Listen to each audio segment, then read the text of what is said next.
नमस्ते बच्चों, CLE's KK CBSE school Chikodi कक्षा 8वीं में एक बार फिर से आप सभी का स्वागत करती हूँ। आशा करती हूँ कि आप सब लोग ठीक और स्वस्थ हो। बच्चों, तो पिछले 2 कक्षाओं में हमने पत्र लेखन के प्रकार के बारे में जानकारी ली है। उसमें औपचारिक पत्र क्या होता है, अनौपचारिक पत्र क्या होता है, इसकी भी जानकारी ली है। और उसी के साथ साथ औपचारिक पत्र और अनौपचारिक पत्र के प्रकार यानी कि उदाहरण के अनुसार हमने उसे पढ़ा है। तो आज यहाँ पर हमने औपचारिक पत्र का और एक प्रकार यहाँ पर प्रस्तुत किया है। बच्चों, तो देखिए, प्रश्न कुछ इस प्रकार है। पुस्तक मंगवाने हेतु पुस्तक विक्रेता को पत्र लिखो।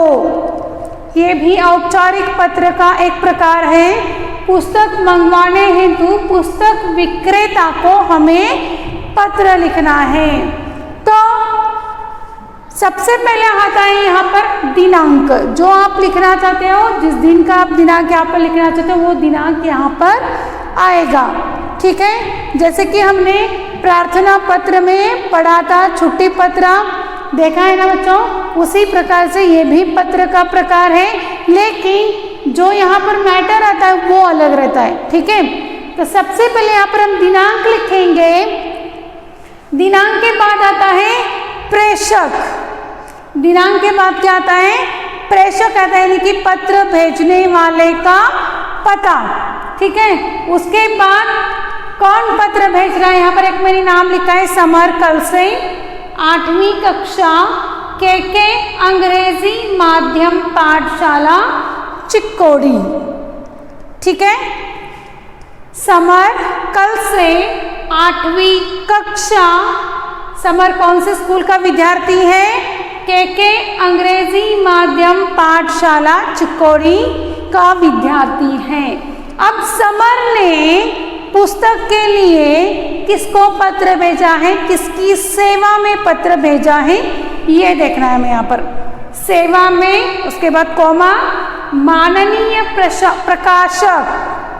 माननीय प्रकाशक, ये प्रकाशक कौन से प्रेस के हैं? गीता प्रेस धारवाड़, और ये राज्य कौन सा है? कर्नाटक। ठीक है, इतना आप यहाँ पर लिख सकते हो। उसके बाद आता है विषय। विषय क्या है हमारा? पुस्तक मंगवाने हेतु। समझ में आया? यहाँ पर सबसे पहले हम दिनांक लिखेंगे, उसके बाद पत्र भेजने वाले का पता यानी कि प्रेषक। उसके बाद आता है यहाँ पर हम किसकी सेवा में पत्र भेज रहे हैं या प्रस्तुत कर रहे हैं, यानी कि पत्र किसको लिख रहे हैं, उसका पता आता है। हम यहाँ पर किसको पत्र भेज रहे हैं? पुस्तक मंगवाने हेतु प्रकाशक को, जहाँ पर पुस्तक प्रकाशित होते हैं वहाँ से हम क्या कर रहे हैं? पुस्तक मंगवा रहे हैं। तो प्रेस का नाम आ जाएगा, और प्रेस कहाँ पर है? धारवाड़ में, यानी कि कर्नाटक राज्य में। ठीक है, विषय हमारा क्या रहेगा? संक्षिप्त में लिखना है, पुस्तक मंगवाने हेतु। समझ में आया इतना? उसके बाद मेन मैटर क्या होता है? देखो, ये जो पत्र हम लिख रहे हैं पुस्तक विक्रेता को। ठीक है, तो यहाँ पर संबोधन में माननीय महोदय। समझ में आ रहा है क्या आता है? माननीय महोदय। हाँ, यहाँ पर पूज्य, हाँ, पूजनीय, ऐसा कुछ नहीं आता, क्योंकि ये जो है औपचारिक पत्र है। तो औपचारिक पत्र के संबोधन में माननीय महोदय ही आता है।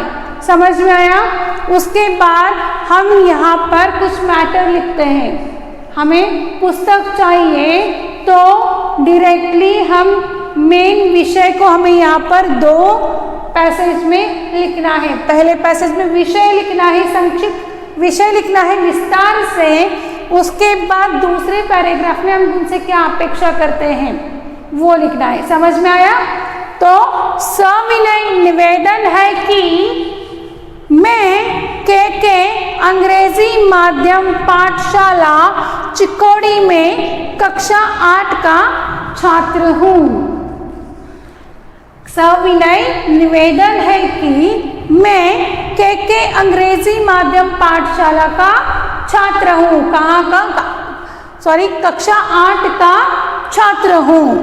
तो आप उनसे क्या अपेक्षा कर रहे हो? तो यहाँ पर जो विषय है आपको वो विस्तार से लिखना है, ठीक है। तो मुझे आपके द्वारा प्रकाशित कुछ पुस्तकों के नवीनतम संस्करण की शीघ्र आवश्यकता है। पुस्तकों के नाम इस प्रकार हैं। तो यहाँ पर आपको जो नए प्रकाशित हुए पुस्तक है, जो रिवाइज बोलते देखो बच्चों, ऐसे पुस्तक जो हैं जो यानी कि जल्दी जिसकी आवश्यकता है आपको, और वो पुस्तक आप पत्र के माध्यम से मंगवा रहे हो, ठीक है। अब वो कहते हैं कि पुस्तकों के नाम इस प्रकार है। पहला है हिंदी व्याकरण, एक अग्निपंख नाम की पुस्तिका जो है डॉक्टर APJ अब्दुल कलाम लिखित है, वो उसकी प्रति 1, और मानसरोवर यानी कि प्रेमचंद जी के जो कथा संग्रह है वो मानसरोवर भाग 1 से 8 तक संकलित है, वैसी 1 प्रति आपको चाहिए। इसके आगे एक प्रति इस प्रकार से लिख सकते हो। प्रति यानी कि आपको उसकी संख्या कितनी चाहिए वो आप वहां पर लिख सकते हो, ठीक है। समझ में आया? ये आपका जो मैटर था, जो मुख्य आशय था, वो आपने विस्तार पूर्वक यहाँ पर लिखा है। बाद में दूसरे अनुच्छेद में आप यहाँ पर उनसे क्या अपेक्षा करते हो? मैं इन सभी पुस्तकों का मूल्य यानी कि कीमत आपको बैंक ड्राफ्ट द्वारा भेज रहा हूँ, अतः इन पुस्तकों को शीघ्र भेजने की कृपा करें। समझ में आया?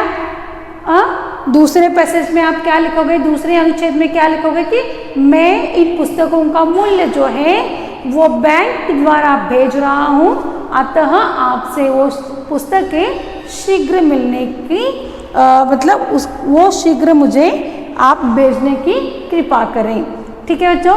उसके बाद होने के बाद यहाँ पर धन्यवाद, जो पत्र लेखन के बीचों बीच यहाँ पर नीचे धन्यवाद लिखना है। उसके बाद एक लाइन छोड़कर आपको भवदीय लिखना है। वो कोई आपके रिलेटिव्स नहीं है या आपके शिक्षक नहीं है, अध्यापक नहीं है, हाँ। तो आप यहाँ पर क्या लिखोगे? भवदीय लिखोगे बच्चों। उसके बाद कौन है? आपका नाम। समझ में आया? ये औपचारिक पत्र का और एक नमूना है बच्चों। और इसी प्रकार अगर आपको इस प्रकार का प्रश्न परीक्षा में उपस्थित होता है तो आपको इसी प्रकार का लिखना है। यहाँ पर अगर आप पुस्तकों का नाम चेंज कर सकते हो तो भी चलता है, ठीक है बच्चों। तो इसी के साथ ये जो पत्र लेखन का दूसरा प्रकार जो है, जो कि हमें पुस्तक विक्रेता को पत्र लिखना है, ये यहीं पर समाप्त होता है। आशा करती हूँ कि आपको ये पत्र लेखन समझ में आया होगा, ठीक है बच्चों। और आपको इसे अपने व्याकरण बुक में लिखना है, ठीक है। धन्यवाद।